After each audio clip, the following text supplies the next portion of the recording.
Hello my dear students. Today I'm going to discuss about the models of information processing. Before I discuss, I want to tell you friends, this is a very important topic from the exam point of view also and from the entrance point of view also. There are many questions which comes in net from this topic.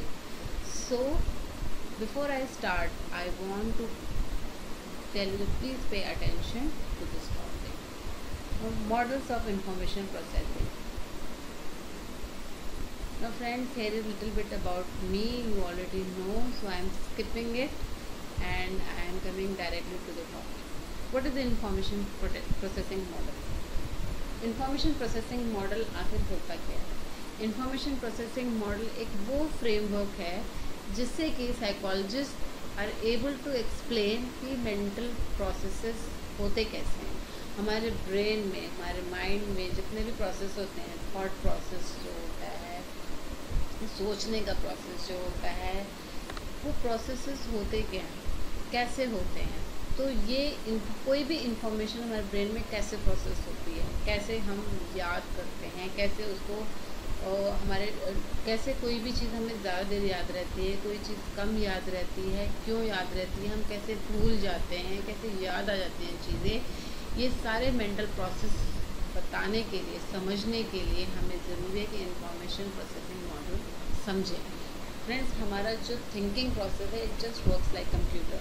जैसे कि computer होता है जिसमें कि information अंदर जाती है, organise होती है, स्टोर होती है, और जब हमें वो इंफॉर्मेशन वापस चाहिए होती है तो हम उसको रिट्रीव कर देते हैं.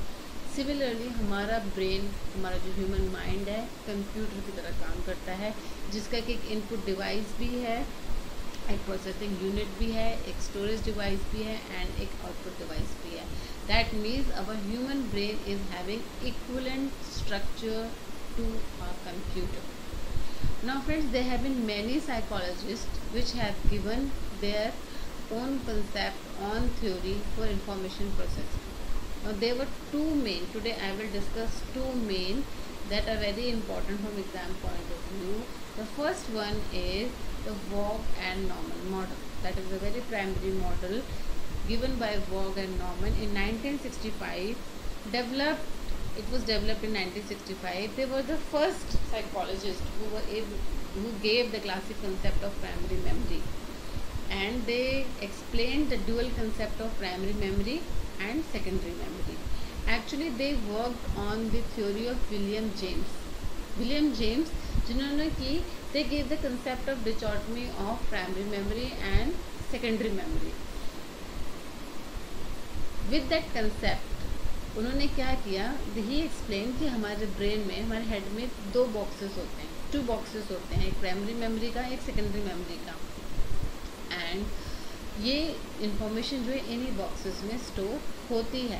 And that became the inspiration for the Waugh and Norman model. उन्होंने क्या किया, विलियम जेम्स की डिचॉटमी थ्योरी को, that is the primary memory और सेकेंडरी मेमोरी की थ्योरी को क्वान्टिफाई किया. इन्होंने इस कंसेप्ट को with the concept of boxes in the head, they became the inspiration for the Vog and Norman model. Now, according to them, primary model is the short-term storage system with limited capacity. उन्होंने माना कि जो primary memory है वो short term storage model है, मतलब उसमें बहुत कम टाइम के लिए इंफॉर्मेशन स्टोर रह सकती है, उसकी कैपेसिटी भी कम है. वेयर एज हमारी जो SM है, सेकेंडरी मेमोरी है, that refer to the long term memory, जिसकी कैपेसिटी भी ज़्यादा है और इन्फॉर्मेशन जो है ज़्यादा टाइम के लिए रह सकती है. उन्होंने एक चीज़ और बताई कि जो भी ओल्ड आइटम्स हैं, मतलब जो भी ओल्ड आइटम्स हैं, ओल्ड इन्फॉर्मेशन है जो कि हमारे ब्रेन में स्टोर होती है, वो डिस्प्लेस की जा सकती है बाय दी न्यू इन्फॉर्मेशन. जैसे कि एक वर्टिकल फाइल फोल्डर में रहता है, आप एक फाइल निकालते हैं, पुरानी फाइल निकाल देते हैं और एक नई फाइल डाल देते हैं. सिमिलरली हमारे ब्रेन में भी कोई भी ओल्ड आइटम, कोई भी ओल्ड फाइल निकाल लेते हैं, ओल्ड इन्फॉर्मेशन निकाल लेते हैं और कोई भी न्यू फाइल, न्यू इन्फॉर्मेशन डाल लेते हैं. फॉर एग्जांपल, आप एग्ज़ाम में गए और एक जो क्वेश्चन का आंसर है आप गलत करके आ गए, आपको लगता था वो उस टाइम सही है, that was an old item, but जब आप घर पे आए, आपने उसका आंसर चेक किया, दैट वाज रॉन्ग. फिर आप जो है न्यू फाइल डालते हैं, मतलब न्यू आंसर आपके ब्रेन में स्टोर करते हैं. So our brain works at the same level. Waugh and Norman what he tried, उन्होंने एक चीज़ और फाइंड आउट करी. उन्होंने ये फाइंड आउट किया कि फॉरगेटिंग होती कैसे है, हम भूलते कैसे हैं चीज़ों को, और वो क्यों होती है. Basically he tried to find out that whether forgetting was a function of decay with time or interference in primary memory by reading list of 16 digits to subject at a rate of 1 digit per second or 4 digit per second. उन्होंने ये जानने की और कोशिश करी कि हम भूलते कैसे हैं, हम क्यों भूलते हैं. क्या हम इसलिए भूलते हैं कि टाइम लैगिंग होती है, समय सीमा होती है, या फिर प्राइमरी मेमोरी में जो इंटरफेरेंस होती है उसकी वजह से. और उसके लिए उन्होंने क्या किया, उन्होंने एक एक्सपेरिमेंट किया जिसमें कि उन्होंने 16 डिजिट सब्जेक्ट्स को दिए.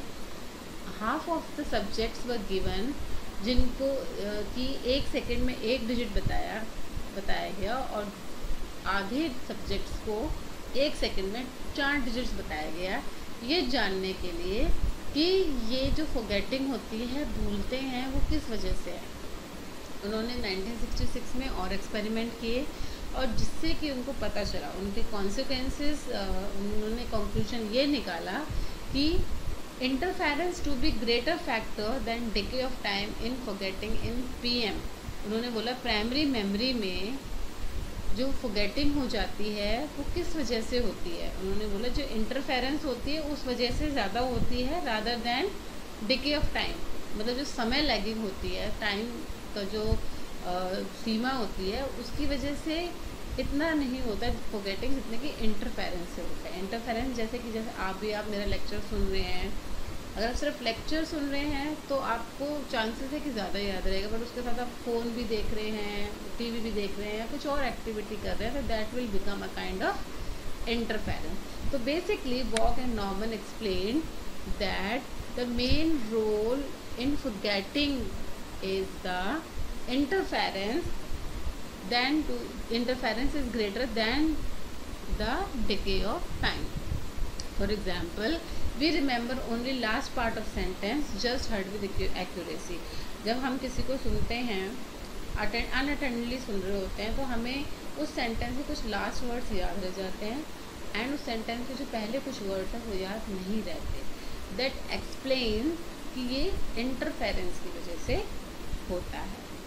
तो friends basically what we discuss that is the Waugh and Norman model. उन्होंने इसको इस तरीके से एक्सप्लेन किया कि जो भी स्टिमुलस है, इंफॉर्मेशन आता है, वो प्राइमरी मेमोरी में जाती है जो कि शॉर्ट टर्म मेमोरी है, एंड अगर इंटरफेरेंस रहती है तो हम इसको भूल जाते हैं, बट इंफॉर्मेशन अगर हमें याद रहती है वो लॉन्ग टर्म मेमोरी में चली जाती है, जिसको कि उन्होंने सेकेंडरी मेमोरी नाम दिया. That was the basic structure of the Vog and Norman model. Now we will take a quick recap what we discussed in Vog and Norman model. Basically he gave concept of two memories, that is the primary memory and short-term memory, primary memory and secondary memory. Primary memory is actually short-term memory which stores limited number of stimuli for short duration. Secondary memory is actually long-term memory which can be stored unlimited number of stimuli and can reside them for infinite amount of time, जो कि उसकी capacity भी ज़्यादा है और वो काफ़ी दिनों तक हमसे याद भी रख सकते हैं. That is the secondary memory. Primary memory can be interrupted but secondary can not. Primary memory में इंटरफेरेंस हो सकती है, इंटरप्ट हो सकती है, जो कि शॉर्ट टर्म मेमोरी होती है, बट जो सेकेंडरी होती है, लॉन्ग टर्म मेमोरी होती है, उसमें इंटरप्शन के, इंटरफेरेंस के चांसेस बहुत कम होते हैं. Primary memory can be enhance with continuous rehearsal and revision.